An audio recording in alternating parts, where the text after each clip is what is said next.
खुलुमबाय आं मुनिन्द्र महिलारी नोंथांमोनखौ महिलारी wide angle YouTube channel बरायबाय।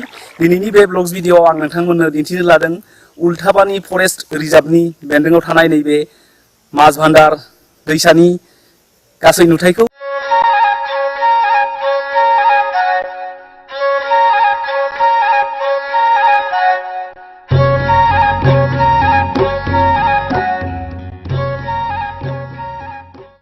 माजभान्डार दैसानि जा गेजेर बाहागो बेसिम जों फैदों उल्टापानी फरेस्ट रिजार्वनिफ्राय। बेवहाय बे दैसाया मोननै दिग लानानै बोहैलांदों।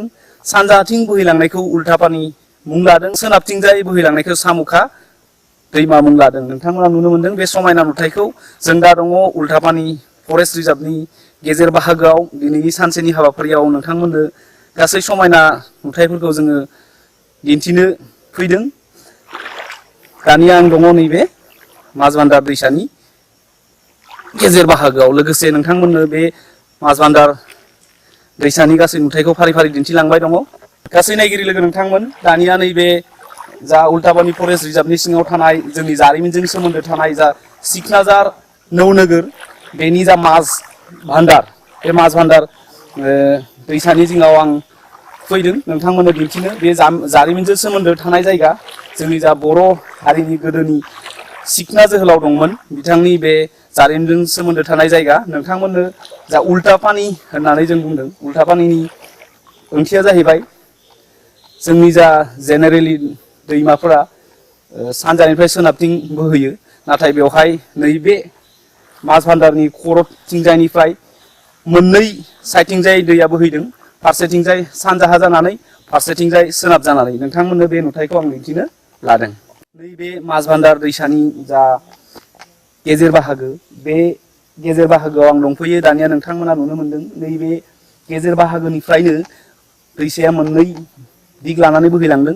फारसेथिंजाय सानजाहा जानानै उल्थायै बोहैलांदों, लोगोसे फारसेथिंजाय सोनाब जानानै बोहैलांदों। नोंथांमोना नुनो मोनदों बेवहाय मोननै दै बोहैनायनि नुथाय, फारसेथिंजाय सोनाब जानानै फारसेथिंजाय सानजा जानानै। बेनिखायनो बे फरेस्ट रिजार्वनि मुंखौ उल्टापानी दोननाय जादों।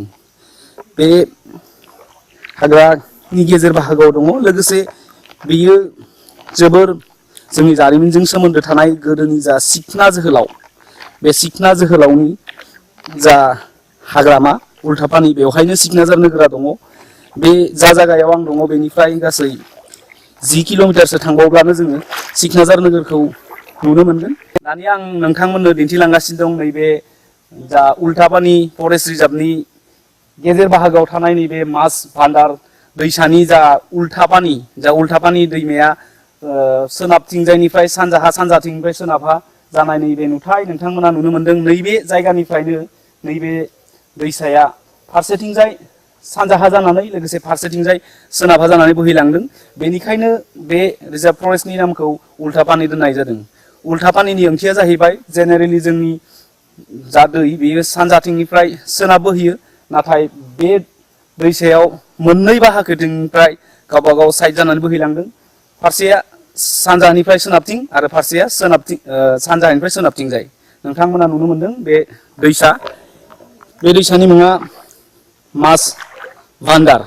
नोंथांमोना नुनो मोनदों नैबे दैसाया बेनिफ्रायनो उल्टापानी मुं लानानै सानजा फारसेथिंजाय बोहैलांदों, लोगोसे नैबे सोनाब फारसेथिंजों बोहैलांदों। नोंथांमोना नुनो मोनदों बे समायना नुथायखौ।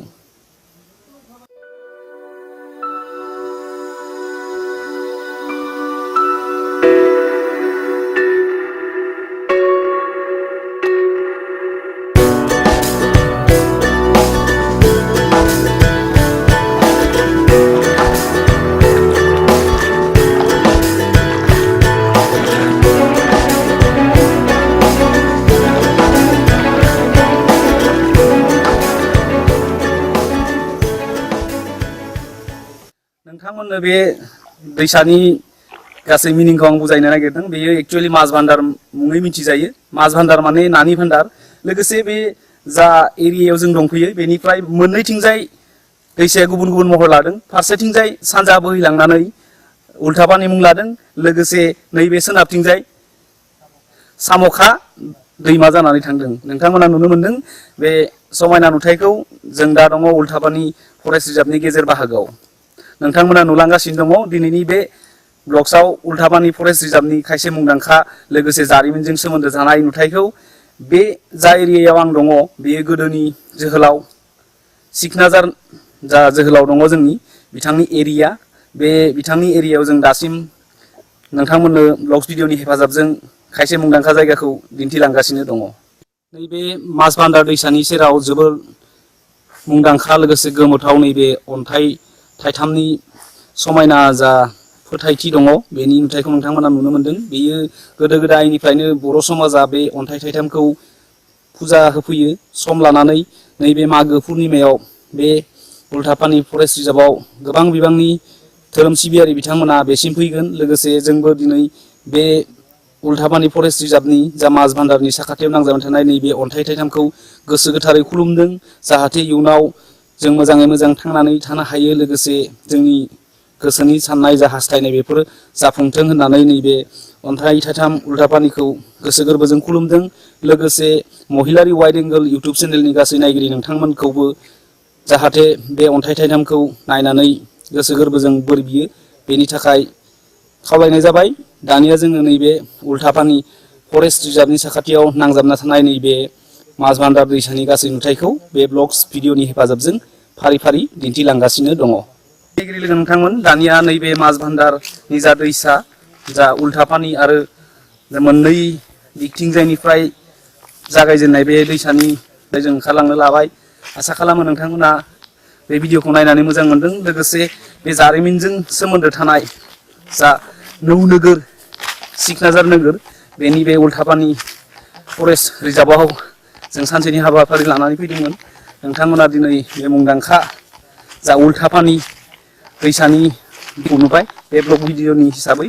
लोगोसे दिनैनि बे उल्थापानि फरेस्ट रिजार्भनि जा माजबान्दार उल्थापानिनि जा जागायजेननाय दैसानि खर' बाहागोनि ब्लग्स भिडिअखौ बेखिनियावनो फोजोबनो लाबाय।